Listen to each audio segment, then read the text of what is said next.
아멘. 인사 한번 나누시기 바랍니다. 주의 이름 환영하고 축복합니다. 은혜 받으시기 바랍니다. 네. 제가 유튜브를 보다가 이제 미인에 대한 규정들, 시대마다 미인에 대한 정의가 달라졌어요. 예를 들면 우리 조선 시대의 미인은 이렇게 좀 통통한 또 계란형 얼굴보다 좀 동그란 얼굴을 좀 미인으로 규정하고 있는데, 지금은 좀 계란형이기도 하고 나름대로 기준이 있죠. 유튜브를 하시는 이분이 이 싱이라는 교수가 현대 미인의 이 기준들을 이렇게 적어놓은 것이 흥미롭게 읽었다면서 소개를 하더라고요. 제가 한번 인용해 볼게요. 현대 미인의 기준입니다. 체중과 관계없이 허리와 히프의 비율이 0.7이어야 하고, 얼굴은 양미간의 길이와 코의 넓이가 같아야 하고, 코의 크기는 얼굴의 5분의 1이어야 미인이라고 합니다. 또 그리고 얼굴 세로 길이의 8배가 신장의 크기여야 합니다. 이게 아마 팔등신의 얘기인 것 같아요. 그리고 팔 길이는 머리 길이의 3.75배, 하체 길이는 머리 길이의 4.5배가 되어야 미인이라고 합니다. 콧구멍의 날개는 얇고 작아야 하고, 코와 이마가 이루는 각도가 125도에서 130도가 되어야 합니다. 그리고 코와 입술의 각도가 95도에서 100도가 되어야 미인이라고 합니다. 이렇게 현대 기준의 미인의 이제 이 기준이에요. 이제 유튜브를 하시는 분이 이게 너무 흥미로워서, 야, 내가 결혼할 때 내 아내가 세상에 최고 미인인 줄 알고 내가 결혼을 했는데 내 아내가 이 기준에 맞을까 이제 궁금했대요. 그래서 집에 돌아와서 보니까 마침 아내가 자고 있더래. 자를 갖다가 재봤더니 하나도 안 맞더래요. 이제 그러면서 이제 말하려고 하는 의도가 뭐냐면, 이게 지금 우리가 미의 기준 객관화시켜서 시대마다 이런 사람이 미인입니다 하고 말하지만, 우리 각자는 자신들의 보는 눈이 다 달라요. 그래서 내게 미인은 꼭 이런 객관화되어 있는 기준에 맞춰서 미인일까? 그러면 내 아내는 미인이 아닌가? 하고 이제 이렇게 다시 반문하면서 그가 얻은 결론의 답은 이런 거였어요. 한번 이것도 인용해 볼게요. 미의 객관적인 기준을 가지고 세상에서는 미인을 말할 수 있지만, 정말 미의 기준이 객관적일까요? 모든 사람들은 각자 자기의 보는 눈에 따라 미인의 기준이 다 다릅니다. 그래서 제 눈에 안경이라고 말합니다. 다른 여자가 아무리 이뻐야 뭐합니까? 함께 사는 자기 아내가 제일 예쁘다고 생각하며 살아야 행복합니다. 자, 말하려고 하는 의도가 뭔지는 아시겠죠? 지금 이분의 말하는 의도는, 내가 결혼할 때 내 아내는 다른 사람의 이 미의 객관적인 기준으로 말해서 재보니까 하나도 안 맞지만 내게는 가장 아름다운 여인이었다. 나의 가슴을 뛰게 했고 함께 사는 가정을 꿈꾸었고 그래서 결혼했는데, 만약 이런 객관적인 기준을 들이대면서 네 아내는 미인이 아니야 이렇게 말하는 게 그게 무슨 의미가 있겠냐, 나한테 무슨 행복을 가져다 주겠다는 것이죠. 남의 여자가 아무리 예쁘고 세상 여인들이 아무리 예뻐도 내가 볼 때는 내 아내가 제일 예뻐, 그래야 가정이 행복한 거죠. 그런 시선이 필요하다는 말이거든요. 여러분, 이 관점이 얼마나 중요한지는 여러분이 함께 사는 가족들, 때로는 아내든 남편이든 부모든 자녀든, 만약 이런 객관화된 기준으로 평가를 해보세요. 그러면 내 남편은 왜 이래? 저 집 남편은 저렇게 유능하고 능력 있고 저렇게 멋있는데 우리 남편은, 내 남편은 왜 이래? 그러면 여러분이 그렇게 말하면서 가정이 행복할까요? 좋은 부부가 될 수 있나요? 다른 누가 뭐라고 해도 내 남편이 최고야 하는 마음이 내게 있을 때에 행복한 부부 생활을 할 수 있는 것이죠. 아내를 바라볼 때 똑같은 관점이겠죠. 자녀를 볼 때에 여러분의 자녀를 볼 때 객관화시켜서 성적으로 만약에 판단하고, 우리 집 애는 왜 이렇게 공부를 못하는지 모르겠어, 우리 집 애는 왜 얼굴이 저렇게 생겼는지 모르겠어, 왜 이렇게 뚱뚱한지, 왜 이렇게 키가 작은지, 이렇게 객관화된 평가로 자식을 판단하면 그 자녀는 깊은 상처를 받을 수밖에 없습니다. 부모에게 자녀는 최고의 자녀여야 되죠.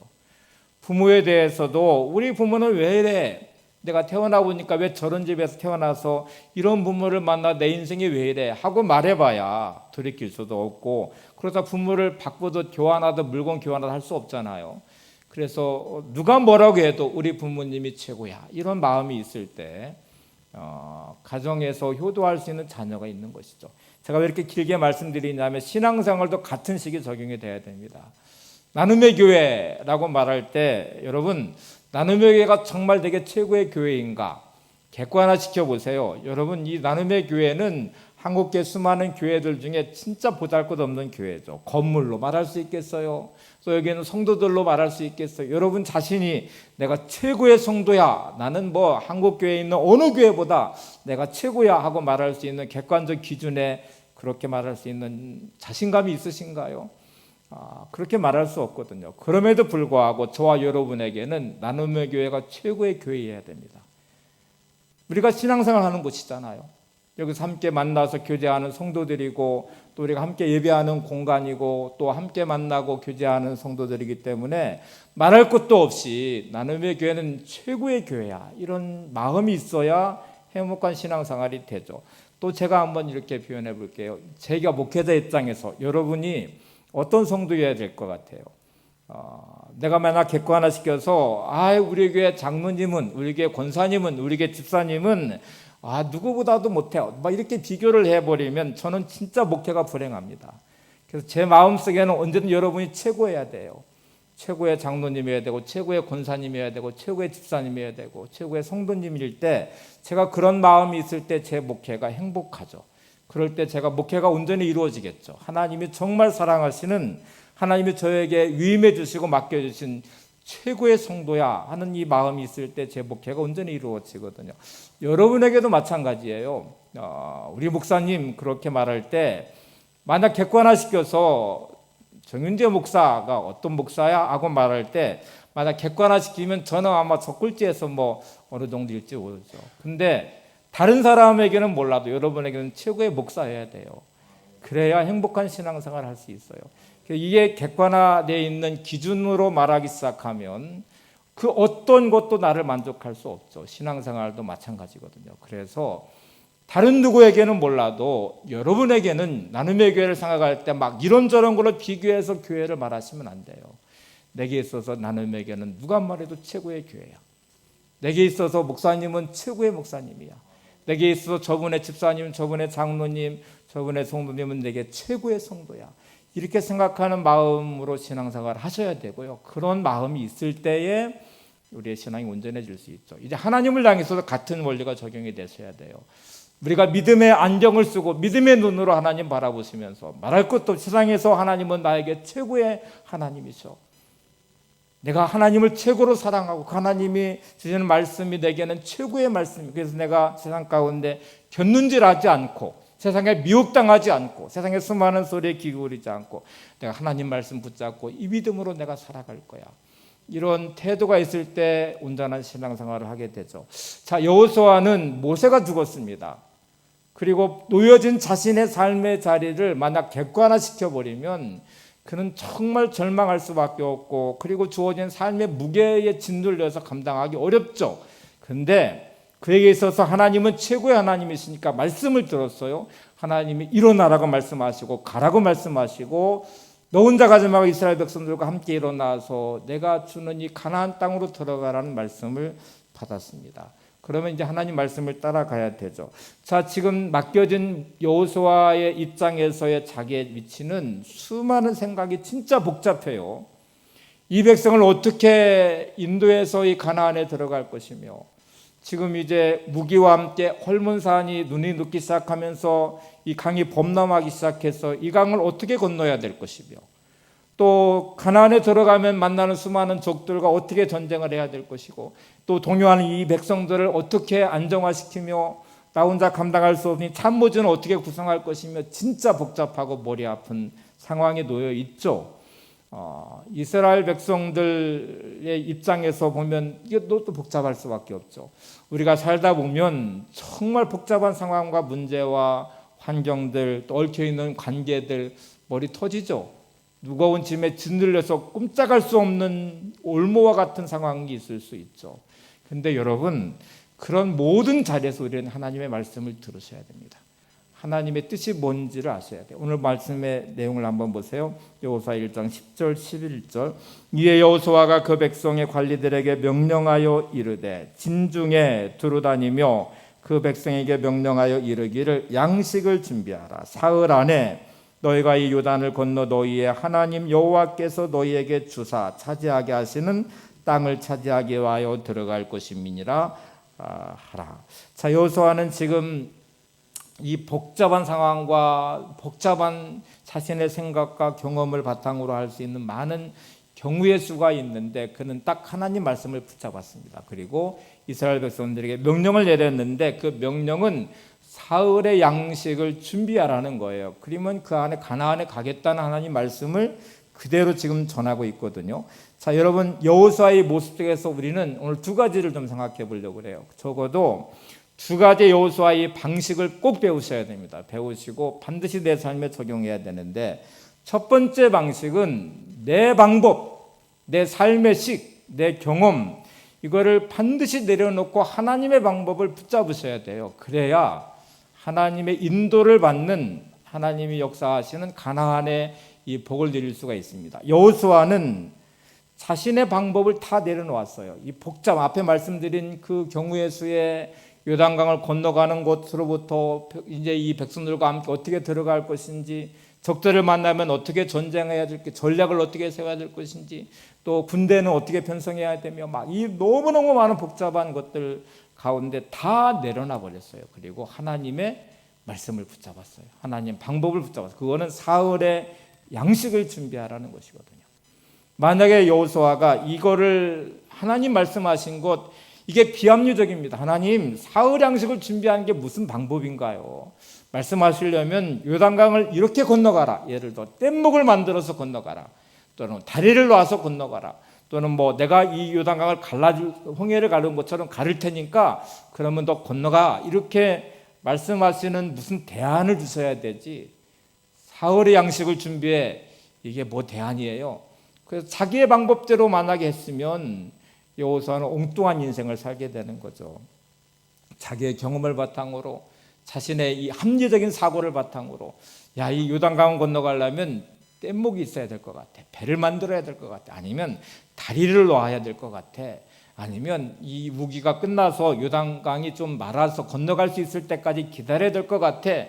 이렇게 자기의 논리대로, 자기의 방법대로 찾아가는 길이었다면 그는 아무리 최선을 다하고 아무리 열심을 내고 그래도 그는 헛수고한 인생이 될 것입니다. 여러분, 되게 많은 사람들이 열심히 살면 되는 줄 알아요. 최선을 다하면 된대요.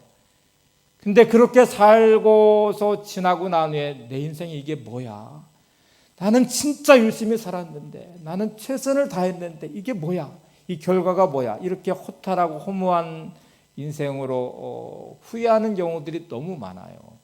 하나님의 입장에서 보시면, 여러분, 하나님의 목적대로 살지 않으시면요, 아무리 부자가 되고 아무리 출세하고 아무리 많이 배워서 무슨 학업적인 업적이 있고 학문적인 업적이 있고 그래도 나는 이렇게 인생을 살았어, 나는 세상 사람들이 부러워할 만한 부자가 됐어, 나는 세상 사람들이 부러워할 만큼 출세를 했어, 나는 학문적인 업적을 이루었어, 나는 성공했어. 그래도 하나님 뵀을 때, 야, 너 헛살았다, 내가 너한테 원했던 인생은 이게 아니야 하고 말할 때 헛살았다는 의미가 그런 것이겠죠. 여러분, 열심히 사는 것과 최선을 다하는 것과 잘 사는 것은 완전히 다른 의미입니다. 그래서 내가 진짜 잘 사는 길이 뭔지를 찾아내셔야 돼요.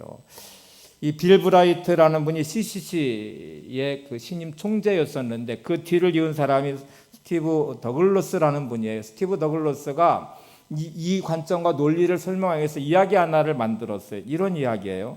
한 농부가 있었는데 이 농부가 밭을 가려고 트랙터를 몰고 가다가 중간에서 기름이 떨어져서 트랙터가 멈춰버렸어요. 이때 제일 중요한 건 뭐예요? 연료를 빨리 갖다 넣는 거잖아요. 그 통을 가지고 지읒에 연료를 가지러 가고 있는데 가면서 가만히 생각해 보니까 돼지들에게 밥을 주지 않았어요. 그냥 나와버린 거예요. 그래서 아이고, 우리의 돼지에 밥을 줘야 되는데 해서 이제 옥수수가 있는, 사료가 있는 창고로 이제 가기 시작해. 이제 기름을 가지러 가다가 중간에 돼지들이 생각이 나서 되돌아와서 돼지우리에 있는 돼지들에게 사료를 주려고 옥수수에 있는 창고로 갔어요. 가면서 막 가다가 보니까 감자가 있는데 감자가 싹이 났을 것 같아요. 그래서 한번 살펴봐야 될 것 같아요. 감자가 싹이 나면 큰일 나는데 한번 저장고에 감자가 온전하게 있는지 한번 살펴봐야 될 것 같아. 그러다가 또 방향을 돌려서 감자 저장고로 갔어요. 가고 있는데 장작더미가 널려져 있는 곳을 지나가다가 가만히 좀 생각해 보니까 아내가 며칠 전에 장작을 꼭 갖다 달라는 부탁을 했는데 그걸 깜빡한 거예요. 아이고 맞아. 아내가 장작더미를 좀 장작을 갖다 달라고 했는데 그거 갖다 줘야 되는데 그래서 또 장작더미에 있는 장작들을 막 주우면서 장작을 갖다 놓으려고 했어요. 그러다 보니까 닭 한 마리가 병든 닭이 쩔룩거리면서 돌아다니는 거예요. 마음씨 착한 이 농부가 얼마나 저 닭이 안타까운지 저 닭을 치료를 해줘야 되겠다. 그리고 장작을 줍다 말고 이제 그 병든 닭, 쩔룩거리는 닭을 쫓아서 그걸 잡아서 이제 치료해 주려고 쫓아다니다 보니까 어느덧 해가 서산에 뉘우뉘우 기울어지기 시작했어요. 집으로 돌아갔죠. 여러분 이 농부는 열심히 했어요. 아침부터 저녁까지 쉬지 않았어요. 그런데 길가에 트럭터는 멈춰져 있고 돼지우대 돼지들은 굶주리고 있고 저장고에 있는 감자들은 싹이 났는지도 모르겠고 장작더미에 장작은 널브러져 있고 병든 닭은 여전히 어디에 있는지 모르지만 쫄룩거리고 돌아다니고 있어요. 여러분 이 농부 최선을 다했죠. 열심히 살았죠. 우리가 혹시 이런 인생이 아닙니까? 내 나름대로는 최선을 다하고 열심히 산다고 하는 내 방법, 내 경험, 내 생각을 가지고 나름대로 내 인생은 이렇게 살아야 돼 하고 정말 나는 부지런하게 나는 게으르지 않았어. 나는 열심히 살았어. 그런데 나는 내 인생의 빈손이야. 내 인생은 왜 이래? 어디서 잘못된 것일까요? 스티븐 코비가 성공하는 사람들의 7가지 습관이라는 책을 써. 너무 유명한 책이죠. 성공하는 사람들의 7가지 습관. 대개 성공한 사람들을 보니까 보통 사람들에게 없는 7가지의 중요한 습관들이 있더래요. 그 7가지 중에 오늘 본문과 내용이 연결되는 게 3번째거든요. 소중한 것을 먼저 하라. 소중한 것부터 먼저 하라는 이 3번째 원칙이에요. 대개 성공하는 사람들은 소중한 것의 우선순위가 분명해서 그거를 먼저 하는 사람들이래. 그러면 나는 소중한 것을 먼저 하는 사람이 아닌가 하고 보면 여러분 대개 막 일상에 바쁘고 급한 것들, 급하게 처리할 일들은 급하고 지금은 그게 내게는 급한 것 같이 보이지만 소중한 것이 아닌 경우가 많아요. 사소한 것들이 많아요. 내 인생에 진짜 소중한 것, 반드시 해야만 되는 것, 그런 것들은 우선순위에 가장 먼저 앞서야 돼요. 그런데 우리는 급한 것들을 처리하느라고 소중한 것을 놓쳐버려요. 소중한 것은 되게 급하지 않습니다. 소중한 것은 지금 내 삶에 막 급박하게 뭔가 해야 될 것들은 아니에요. 소중한 것은 내가 우선순위를 정해서 놓치지 않아야만 할 수 있는 것들이 대부분이에요. 그래서 대개 사람들은 급한 것들을 처리하고 사소한 것들에게 시간을 빼앗기면서 진짜 인생의 소중한 것들을 놓치는 경우가 많아요. 여러분의 예를 들면 가정에 남편과 아내는 가장 소중하죠. 여러분의 자녀는 인생의 가장 소중한 거죠. 근데 그 아내에 대한 나의 마음과 남편에 대한 나의 마음과 자녀들에 대한 나의 마음이 우선순위에 가장 앞서 있어서 그 어떤 것보다 아내를 사랑하고 남편을 존중하고 자녀를 소중히 여기면서 하는 것의 우선순위에서 여러분 지켜지고 있습니까? 바쁘니까 나 바빠. 나 요즘 할 일이 참 많잖아. 그러다 보니까 진짜 소중한 이 관계를 다 깨트려 버리는 경우도 많아요. 여러분에서 예배는 빼앗길 수 없는 소중함입니까? 그러면 예배를 지키기 위해서 다른 것들을 우선순위에서 배제시키겠죠. 그러면 예배에 목숨을 걸 수 있죠. 제가 예전에 드렸던 예화들 중에 통에 물이 있고 모래가 있고 자갈이 있고 큰 돌이 있어요. 그거를 순서가 예를 들면 모래를 가장 먼저 넣기 시작하면요, 자갈과 큰 돌은 절대로 못 들어가요, 항아리 안에. 근데 그거는 큰 돌을 넣고 작은 돌 넣고 모래 넣고 물을 부어야만 그 모든 것이 항아리 안에 들어가게 되거든요. 마치 큰 돌은 내게 가장 소중한 것이에요. 모래같이 자잘하게 바쁘고 일상적인 것들에 시간을 빼앗기다 보니까 내 인생의 항아리 안에 큰 돌을 넣을 수가 없어요. 진짜 소중한 것을 다 놓쳐버리게 돼요. 그래서 여러분, 내 인생에 진짜 뭐가 소중한지를 먼저 찾으셔야 되고 그 우선순위를 빼앗기지 마셔야 됩니다. 이 관점으로 다시 성경에 들여다보면 예수님은 마태복음 6장에서 이렇게 말씀하세요. 너희는 먼저 그의 나라와 그의 의를 구하라. 그리하면 이 모든 것을 너희에게 더하시리라. 우리는 내 일상의 필요가 중요하다고 생각해서 거기다 빼앗기다 시간을 빼앗기다 보니까 먼저 그의 나라와 그의 의를 구하는 것이 뒷전으로 밀려서 우선순위가 아니에요. 자, 이스라엘 백성들 앞에 놓여져 있는 현실 앞에는 여호수아도 이스라엘 백성들도 당장 눈앞에 있는 요단강을 어떻게 건너갈 것인가, 당장 눈앞에 있는 적들을 어떻게 대할 것인가, 전략과 전술이 필요하고 요단강 건너기에 방편으로 무슨 배를 만든다든지 다리를 놓는다든지 무슨 방법을 찾아야 될 것 같고 그런 현실적인 대안이 필요할 것 같은데 하나님의 말씀은 단지 딱 한마디, 사흘 양식을 준비해라. 너희들 가나안에 들어갈 거야. 이게 전부예요. 그런데 여호수아도 이스라엘 백성도 자신들의 모든 방법과 경험과 생각을 내려놓고 하나님의 방법을 붙잡았습니다. 하나님의 말씀을 붙잡고 이게 이제 중요하죠. 자, 이 사흘의 양식은 만나입니다. 여러분, 지금 광야에 있는 이스라엘 백성들은 농사 짓지 않았어요. 그리고 그들이 얻은 매일의 양식은 만나예요. 만나에서 이스라엘 백성들은 두 가지 훈련을 했어요. 하나는 매일의 양식을 거두는 것이고 또 다른 하나는 안식일에 앞에 있는 이틀의 양식을 거두는 거였어요. 그런데 지금 한 번도 경험해 보지 않은 사흘의 양식을 거두래요. 사흘의 양식을 준비하래요. 이거는 훈련받지 않은 모습이거든요. 이스라엘 백성은 광야 40년을 보내면서 철저하게 훈련한 것이 하나님이 주시는 만나를 매일 아침마다 거두는 것이었습니다. 어떤 사람은 생각하죠. 야, 이왕 거두는 것 좀 내일의 양식까지 미리 거두면 보관하면 내일에 수고하지 않아도 되잖아. 오늘 내가 수고하고 좀 내일은 쉬면 좋잖아. 그래서 어떤 사람은 이틀의 양식을 거두어요. 그런데 여러분, 하나님이 원하시는 것은 너의 방법, 너의 경험, 너의 생각을 내려놓고 내 말에 순종하는 사람이 되라. 이 만나를 통해 훈련하셨는데 만약에 이틀의 양식을 거둔 사람에게는 그 다음 날 냄새가 나고 벌레가 득실거려서 먹을 수 없게 만들어 버렸어요. 그리고 안식일 앞에 둔 내는 하나님이 이틀의 양식을 준비해라 했는데 그 다음 날 벌레도 생기지 않았고 냄새도 나지 않았어요. 자, 이게 훈련이 지금 이스라엘 백성에 주어진 지난 40년의 훈련이었습니다. 출애굽기 16장 19절 24절 한번 보세요. 모세가 그들에게 이르기를 아무든지 아침에 그것을 남겨두지 말라 하였으나 그들이 모세에게 순종하지 아니하고 더러는 아침까지 두었더니 자기 경험대로 한 것, 자기 생각대로 한 거죠. 어떻게 됐는지 보세요. 벌레가 생기고 냄새가 난지라 모세가 그들에게 또하니라 무리가 아침마다 각 사람은 먹을 만큼만 거두었고 햇빛이 뜨겁게 쬐면 그것이 쓰러졌더라. 자, 여섯째 날 이제 안식일을 앞에 둬요. 각 사람이 갑절의 식물 곧 하나님께 두 오멜씩을 거둔지라. 자, 여기는 이제 이틀의 양식을 하나님이 거두라고 하신 거죠. 회중의 모든 지도자가 와서 모세에게 알림해 모세가 그들에게 이르되 여호와께서 이같이 말씀하셨느니라. 내일은 휴일이니 여호와께 거룩한 안식일이라. 너희가 구울 것을 굽고 삶을 것을 삶고 그 나머지는 다 너희를 위하여 아침까지 간수하라. 결과를 보세요. 그들이 모세의 명령대로 아침까지 간수하였으나 냄새도 나지 아니하고 벌레도 생기지 아니한지라. 자, 여러분, 이스라엘 백성 40년 동안 뭐 훈련받은 거예요? 자기의 경험, 자기의 생각대로 거두는 만나가 아니라 하나님의 말씀대로 거두는 만나예요. 그래서 매일매일 거두는 것, 여러분 그 다음날 이틀의 양식을 거두면 그 다음날 이 만나는 벌레가 생기고 냄새가 나서 먹을 수 없게 돼버려요.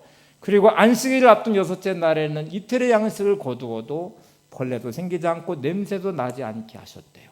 자, 이 훈련을 하고 있는 지금 이스라엘 백성이 하나님이 또 다른 명령을 지금 내리셨어요. 첫 번째 명령입니다. 1절부터 9절까지는 여호수아에게 주신 말씀을 통해 여호수아를 회복하신 것이고 여호수아 이스라엘 백성을 향해 첫 번째 내린 명령은 사흘의 양식을 준비하라는 것이고 가나안 땅 한 번도 들어가 보지 않은 땅이지만 또 이 3일의 양식을 사흘의 양식을 한 번도 준비해 보지 않았지만 이들에게는 하나님 말씀에 순종하는 자신의 모든 방법과 경험과 생각을 내려놓고 하나님의 방법을 붙잡는 결단이 필요한 것이죠. 자, 앞에는 요단강 범람하고 있어요. 가나안에 들어가면 적들이 존재하고 있어요. 31명의 왕들과 견고한 성들과 그들이 40년 전에 두려워했던 안악자손이 여전히 건재하게 있어요. 그 모든 경우의 수와 그 두려움의 자리를 다 떨쳐버리고 그들은 이 순종의 자리, 하나님 방법을 붙잡고 서는 이게 첫 번째 명령 앞에 태도가 중요합니다. 자, 이거를 인터뷰를 한다고 생각을 해보세요. 어떤 사람이 이스라엘 백성들과 인터뷰를 시작했어요. 여러분들이 지금 요단강을 건너가야 되는데 강이 범람하고 있습니다. 건널 준비는 돼 있습니까? 방법은 있습니까? 아니요. 뗏목은 준비하셨나요? 아니요. 그러면 다리를 놓을 건가요? 아니요. 그러면 이제 가나안에 들어갔다고 한번 생각하고 적들을 맞을, 적들과 싸워서 이길 어떤 전략은 준비되어 있습니까? 견고한 지를 갖출 준비도 되어 있습니까? 아니요. 인터뷰하는 사람이 그 이스라엘 백성들에게, 여호수아에게 묻는 질문 어떤 것도 아니요. 그러면 그럼 도대체 당신들은 뭘 준비한 거예요? 요단강을 건너기 위해서, 가나안에 들어가 적들과 싸우기 위해서 도대체 무슨 준비를 했습니까? 우리요, 사흘 양식을 준비했어요. 이게 지금 말이 되는 것 같아요? 여러분의 삶의 자리에서 이 문제를 풀어갈 어떤 대안이 있는 거야? 방법은 있는 거야? 아니.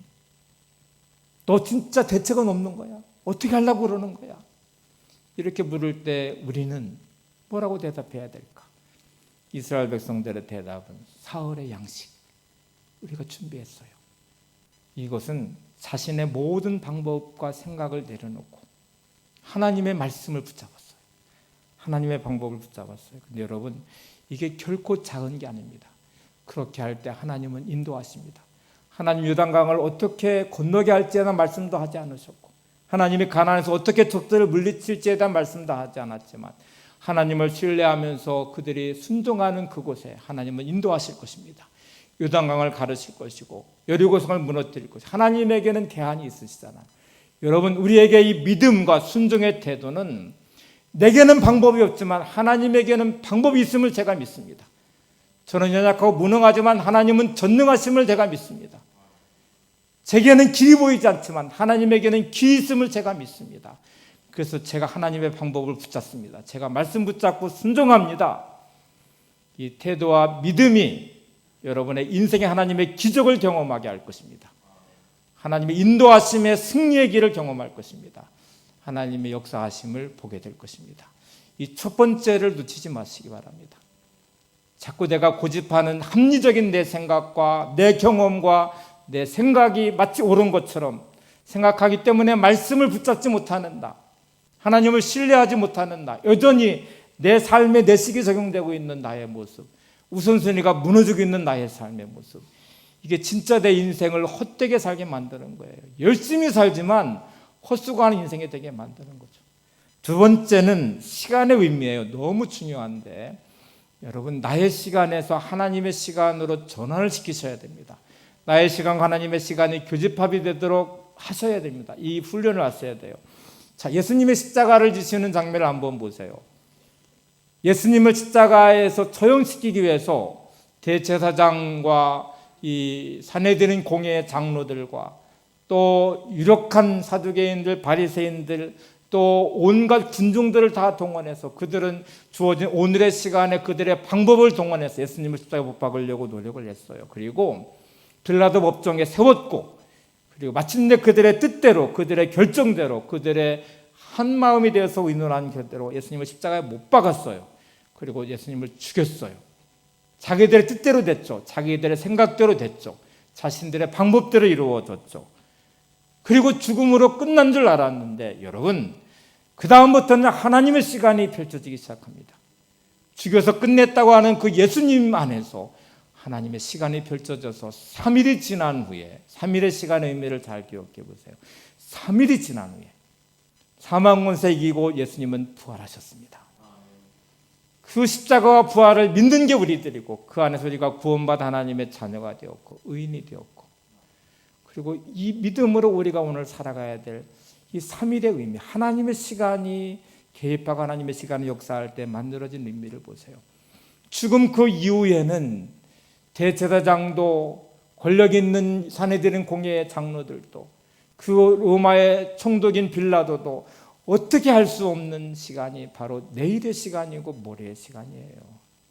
저와 여러분이 할 수 있는 시간은 오늘의 시간인데 이 오늘의 시간을 하나님의 시간으로 전환시키지 않으면, 하나님의 시간과 만나는 교집합이 이루어지지 않으면 어떻게 되는지를 한번 보세요. 한 구절을 더 볼게요. 호세아 6장 1절 3절을 보세요. 오라 우리가 여호와께 돌아가자. 여호와께서 우리를 치셨으나 싸매 주실 것입니다. 여호와께서 이틀 후에 우리를 살리시며 셋째 날에 우리를 일으키시리니 우리가 그의 앞에서 살리라. 그러므로 우리가 여호와를 알자. 힘써 여호와를 알자. 그의 나타나심은 새벽빛같이 어김이 없나니 비와 같이 땅을 적시는 늦은 비와 같이 우리에게 임하시리라 하니라. 여러분, 이 오늘의 시간과 내일의 시간과 모레의 시간이 내 시간인 줄 착각하시면 안 됩니다. 저와 여러분의 시간은 오직 오늘의 시간만이 우리가 쓸 수 있는 시간이에요. 내일의 시간 하나님이 주셔야 되는 시간이거든요. 그래서 예수님이 마태복음 6장 33절에서 너희는 먼저 그의 나라와 그의 의를 구하라 하는 말씀을 하시고 34절에 내일 일은 내일이 염려하게 할 것이요, 이렇게 말씀을 하세요. 오늘 내게 족한 것, 오늘의 삶이 네가 할 수 있는 것이 네가 해야 될 일을 하고, 야 내일의 시간은 내일이 염려하게 해라. 오늘 염려로 네가 족하다 하는 말씀을 하시거든요. 자, 이제 호세 6장에 나와 있는 말씀을 보세요. 내가 쓸 수 있는 오늘의 시간에 어떤 사람은 자기의 방법대로 자기의 식대로 시간을 쓰기 시작합니다. 그러면 죄를 짓기 시작해요.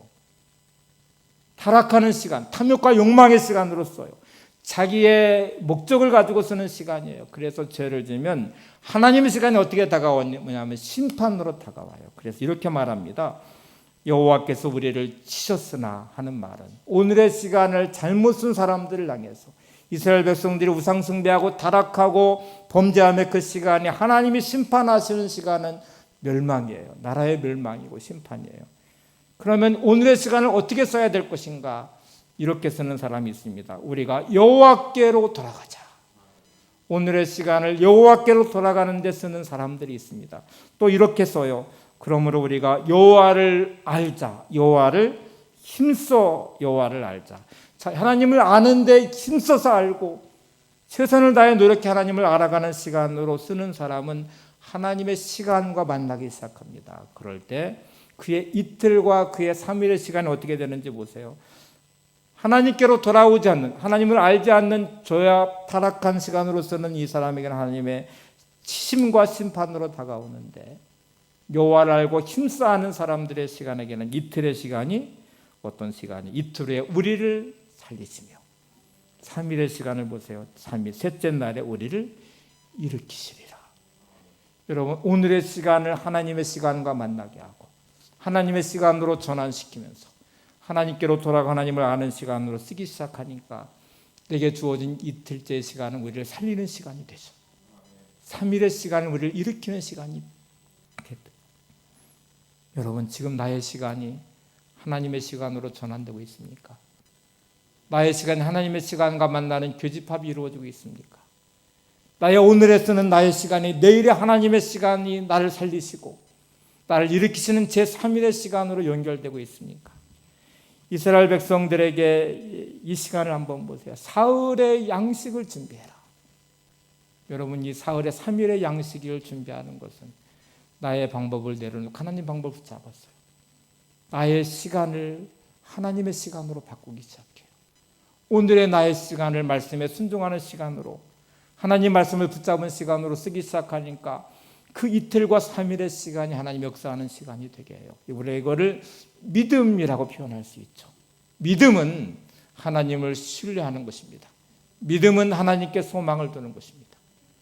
오늘 나의 믿음이 하나님을 신뢰하면서 오늘을 살게 하는지, 오늘 나의 믿음이 하나님께 소망을 두면서 오늘을 살게 하는지를 생각해 보세요. 그리고 그 믿음이 있는 사람, 하나님께 소망을 두고 하나님을 신뢰하는 사람은 내게 닥치는 수많은 문제들을 내 방식, 내 방법, 내 생각대로 처리하지 않아요. 하나님을 신뢰하고 하나님께 소망을 둔 사람들은 이 모든 복잡한 머리 터질 것 같은 그 상황과 문제들을 가지고 기도할 것입니다. 하나님을 만나는 시간을 만들 거예요. 하나님께 맡기는 시간이 될 거예요. 그러면 기도하는 시간이 될 거예요. 자, 김전웅 목사님 이제 예화를 좀 드려볼게요. 이분이 청계천에서 이제 사역을 하셨는데 이 청계천이 이제 홀리게 돼서 철거가 되게 되는데 막 이들의 삶의 터전을 잃어버리고 쫓겨나게 되니까 이들과 함께하면서 이거를 투쟁하고 항거하고 그러다가 김준호 목사님도 감옥에 갔어요. 감옥에 갔다 오기도 하고 정말 이 사람들과 함께하면서 몸부림치면서 그 문제를 풀어가려고 했는데 정부와 협상을 한 게 뭐냐면 남양주에 있는 간척지 바다를 막아서 이제 만든 간척지로 이주 허락을 받아요. 협상을 해서 그 땅을 분할받게 돼요. 분할받아서 이제 이주를 해요. 청계천에 있던 철거민들이 다 남양주에 있는 간척지로 이주를 했는데 그 땅은 소금에 쩔어 있는 땅이에요. 매립을 했지만 농사를 지을 수가 없어요. 농사무 장관의 이름으로 하나 통지가 왔는데 간척지 염분이 너무 많기 때문에 올해 농사를 지을 수 없습니다. 만약에 농사를 짓고 농사가 안 됐다고 해도 원망하지 말아라. 정부 탓하지 말아라. 올해 농사 지을 수 없다. 이렇게 내려왔어요. 이주를 해서 간척지 남양주에 정착한 사람들 이제 이렇게 이 사람들이 교회에 모였어요. 모여서 목사님을 막 원망하고 성토가 시작이 됐습니다. 목사님 말을 듣고 우리가 이주해 왔습니다. 우리는 재산을 다 들여서 간척지 땅을 사고 넓혔고 그래서 왔는데 농사를 지을 수 없으면 우리 뭐 먹고 삽니까? 어떻게 살아야 됩니까?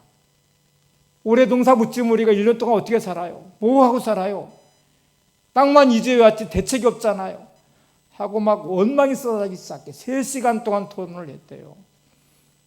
목사님이 설득하고 정부와 협상하고 그래서 남양주에는 간척지로 왔는데 그 다음에 대책이 없어요. 방법도 없어요.